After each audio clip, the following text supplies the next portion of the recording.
Hi folks, welcome back to the channel. Thanks for clicking on the video as always. I said in my last video that I was getting a little bit bored and I wanted to go somewhere different for my next camping trip. And hopefully I've delivered today. We are in Glen Alladale, also known as the Alladale Wilderness Reserve. And where is that exactly? Well, we're about an hour and a half's drive north of Inverness in the Scottish Highlands, and this area has one of the most northerly Caledonian pinewood remnants in Scotland.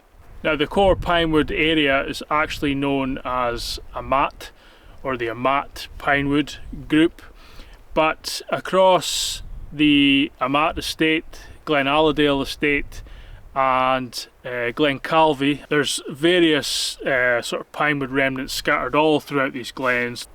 The biggest sort of continuous chunk of the remnant is in the Amat Woods, but there's significant chunks all the way up this glen. I'm about 6 kilometres into Glen Alladale at the moment. I'm heading west. I'm actually hoping to camp in one of the most westerly remnants of pinewood in this area, known as An Scuach. And if you translate An Scuach, it means the swarm, and I can only assume it's referring to the midge. It must be just a horrible midgy hellhole in the summer. I suppose it could be clegs or horseflies as some people call them, but I think it's midge. It's a very sheltered spot. But I shouldn't have any problems with that. We're in the second half of March. Spring is fully underway. We're sort of experiencing, this is like sort of classic Highland spring weather, just kind of really mild, warm day. You know, frosty nights. It should get down to about 0 tonight, I think. It was frozen this morning when I headed off as well, so it's just ideal. Really nice weather. I'm actually sitting in the remains of a croft building at the moment, which shows you that these glens used to have more people as well as more trees. But in terms of trees, this place is unbelievable. I'm not sure what I was expecting, but it wasn't this. There's literally trees everywhere, planted and natural regeneration, and it's just amazing. It really is. I'll talk a bit more about that later on. I'm about 3 kilometres away from the spot that I was intending to get to. I come off the track in a minute and I have to go a little bit off piste, so we'll see how it is. I'm sure I'll find a nice spot either way. But if any of this interests you, then stick around and I hope you enjoy the video.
I've just walked around a few of these, you know, the really big pines, because often underneath them will be quite dry and a little bit grassy because there's not enough light for the heather to grow.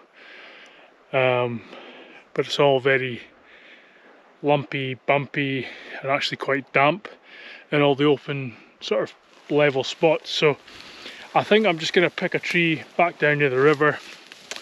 It's going to be on top of the heather, so it'll be a little bit bouncy, but it could be a lot worse.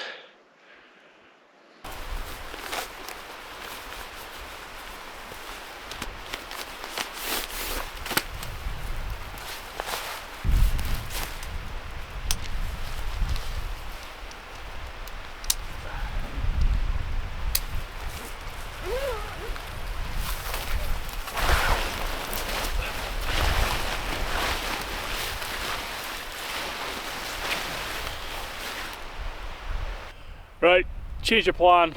It was just too bouncy over there. Even the ground underneath the heather was like really lumpy in the end, so I basically moved it back to where a bit of a track has been obviously flailed or something at some point. It's a bit more open. It is quite wet, but it is flat and there's space to actually cook and things.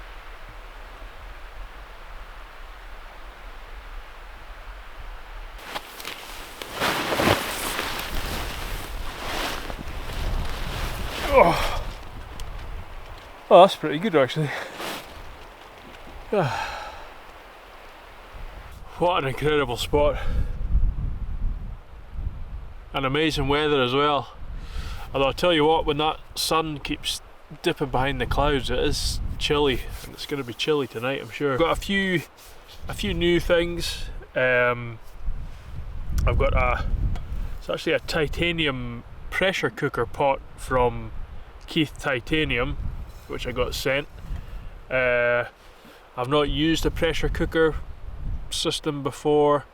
Apparently it's more efficient because it circulates the steam. It's like it's like, you know, double layered, so pot inside a pot, if you know what I mean. So there's a layer of steam rotating round all the time. So I'll try that out, and part of the reason I brought that was because I've got it's a meal from Blaban, but it's a wet meal, so it just needs heated up. So I was thinking the pressure cooker should be quite efficient at heating something like this up, so we'll try that.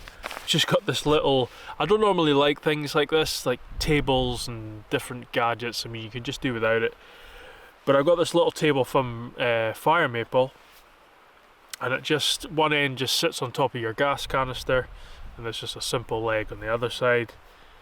And I don't know, I just like the look of it. It's very light, just very light aluminium, just folds up, barely weighs anything, but it adds quite a lot of stability to the gas, you know, the gas stove. So I thought I would try it, but it's actually quite handy just to have a little space to put, you know, a pot or a cup or something. So yeah, I'm just gonna eat this just now and enjoy the view. I've just never seen so many young pine trees. I mean, this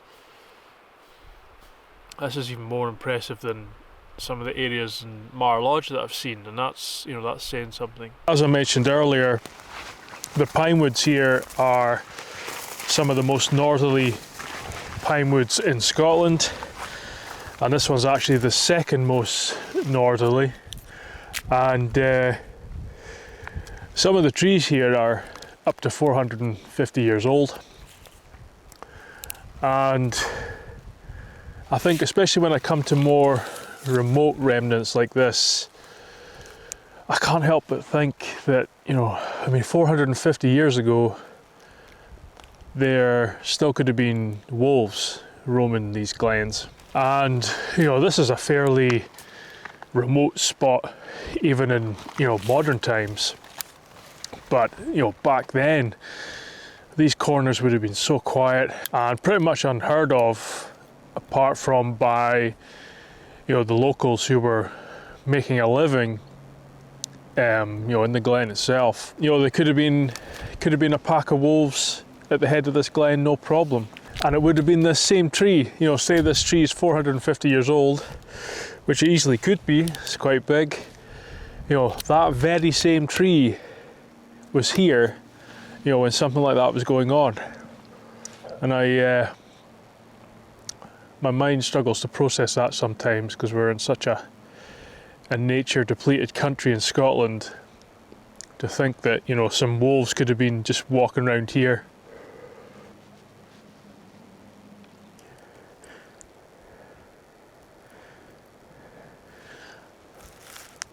The form of some of the trees out here are pretty incredible, so twisted and gnarled, but still big.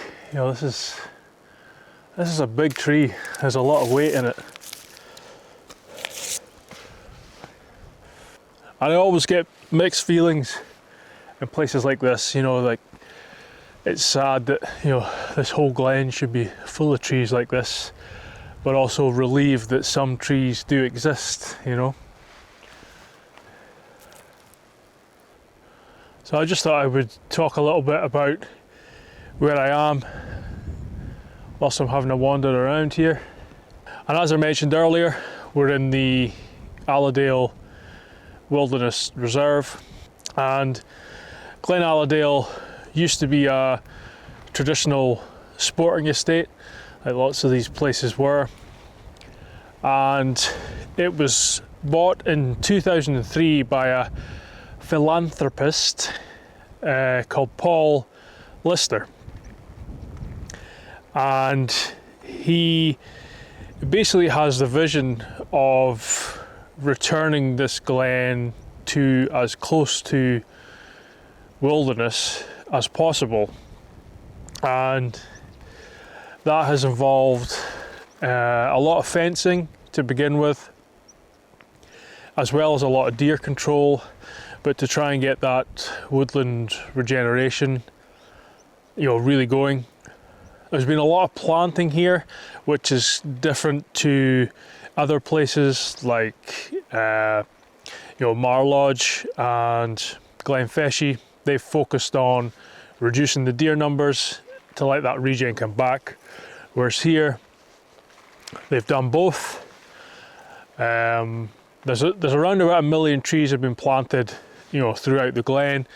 In this big enclosure here, which is an enclosure, you can see the deer fence all the way around, right up halfway up the hill. You might be able to see it behind me as well. There's 200,000 trees been planted. The enclosure just before this, that where I was sitting in the old ruined croft house, there's 500,000 trees been planted in there, and there's obviously other enclosures throughout the estate where they've planted as well. Mostly pine, but mixed broadleaves as well. And you can see on the slope behind me here, you know, there's bits and pieces of regen, but most of that is planted. You can kind of tell it's quite uniform. You know, right the way up the slope is quite uniform. But also, a telltale sign is when you get a big granny pine and it's surrounded by trees, it's more likely that's natural regeneration from the seed that parent tree is dropping. But there's quite big areas on this hillside over here, and especially as you get right up the glen, where there's no parent trees at all. So you wouldn't get that kind of uniform, that uniformity from natural regeneration, you know, that's been planted. And to be honest, I don't have an issue with that. You know, I'm involved and do my own native woodland planting schemes, and I think in the right place, all we're really doing is, you know, giving things a head start, you know, a helping hand.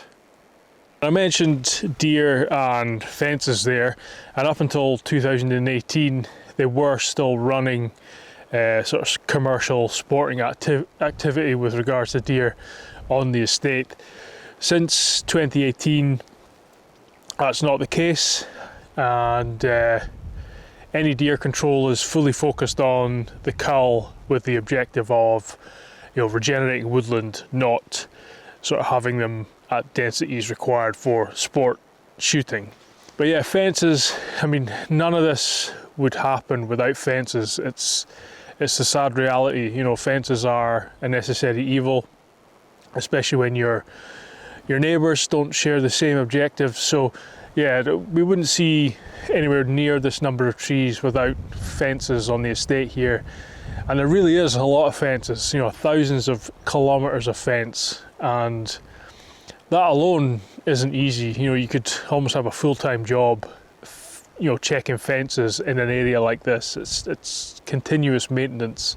But the added role of fencing on this estate is also to keep wildlife in, and that's kind of, you know, the idea behind the wilderness reserve, you know, a bit like, you know, big game reserves in Africa. That's basically Paul Lister's vision, that you know, behind these fences one day hopefully he could bring back things like lynx and wolves, elk, boar, that kind of thing, and they would live in this wilderness reserve and have all the positive impacts, you know, ecologically, but without them being able to roam and sort of impact negatively on you know, sort of neighbouring landowners' objectives.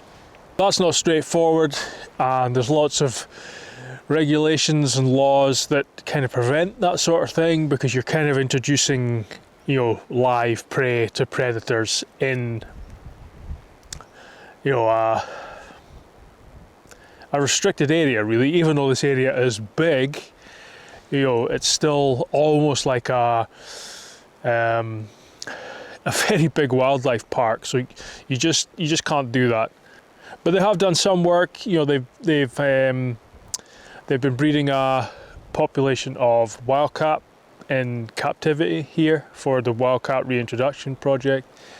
They reintroduced red squirrels back into some of the woodlands here. So there is stuff going on, but it's relatively small scale when compared to, you know, Paul Lister's bigger vision. But for me, this estate is quite a good example of diversification.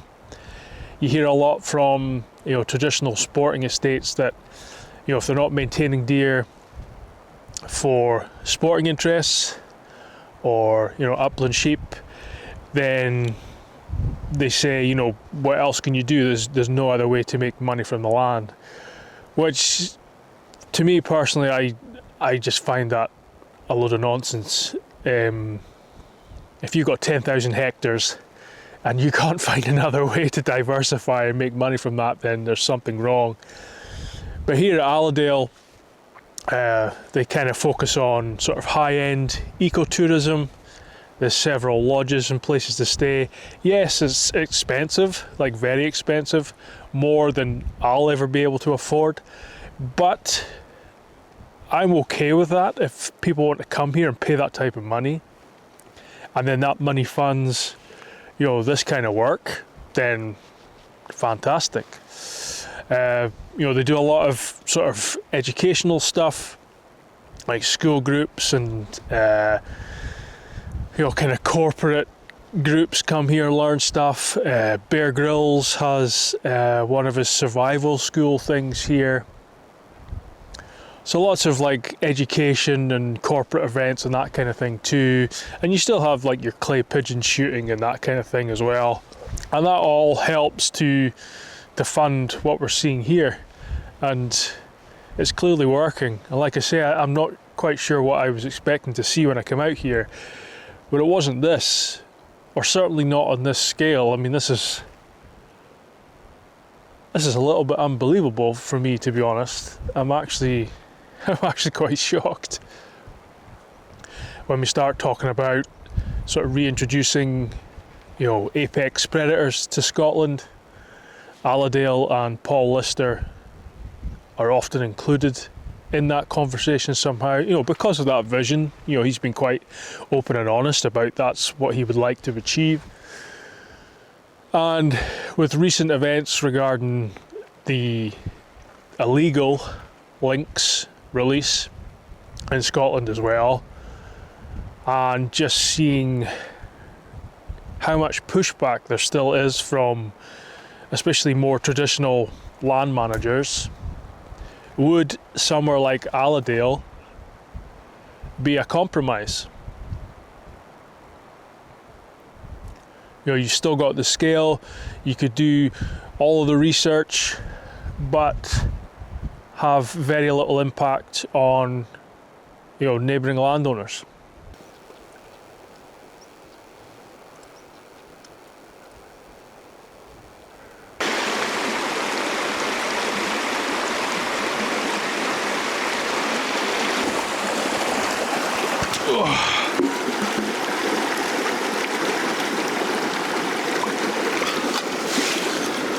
Do you mind? You're contaminating my water.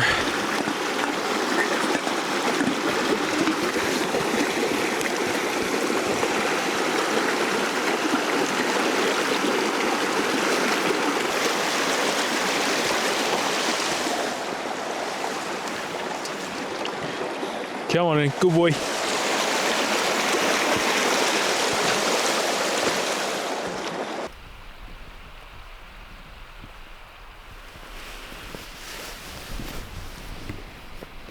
The temperature's falling pretty quickly now, to be honest. That's the sun properly behind the hills, and there's not a cloud in the sky at all, so I fully expect it to get below 0 tonight.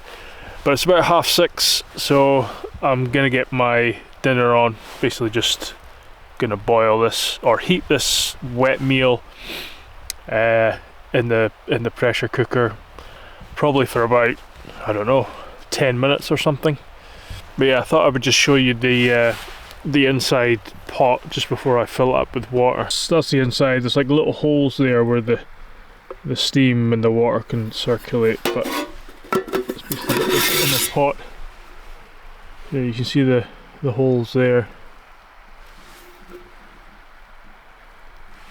and there's a tiny little gap, and the steam around the outside of this pot just increases efficiency apparently. It'd be good for like making a stew or something like that, and I'll try that another time, but I'm just going lightweight for this trip. So yeah, I'm gonna put this meal in it with some water.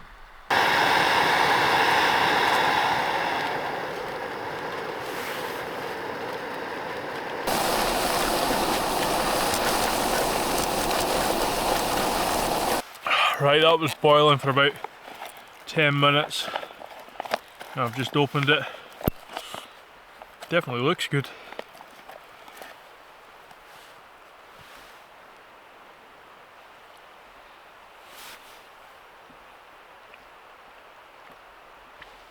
Oh wow. Well, that's really good.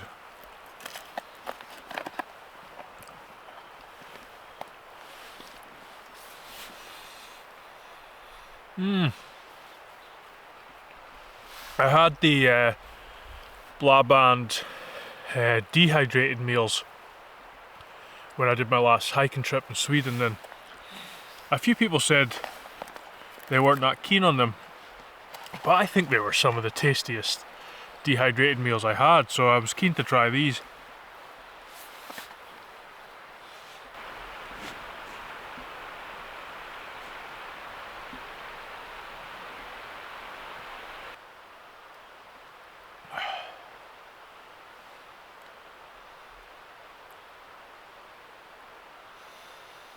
Right guys, it's nearly 9 o'clock. It's pretty cold. Everything's frozen already, so we just spent the last sort of hour and a half after dinner in the tent, just staying warm. Yeah, I've actually boiled up some water to put in the Nalgene and wrap it in a sock, that old trick. Get warmed up.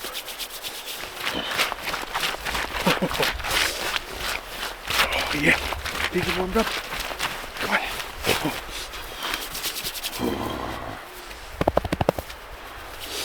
Right. Oh, should we call it? Oh, you're fine, aren't you? Good boy.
It's cold, but it's a really beautiful morning. I seem to be in the only spot that's not going to get hit by sun until about lunchtime, I think. You can see the sun on the hillside on the opposite side of the glen, and it's just peeking up over the hills this side as well.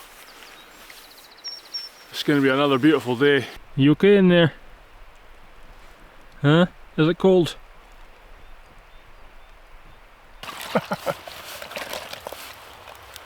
Big chunks of ice.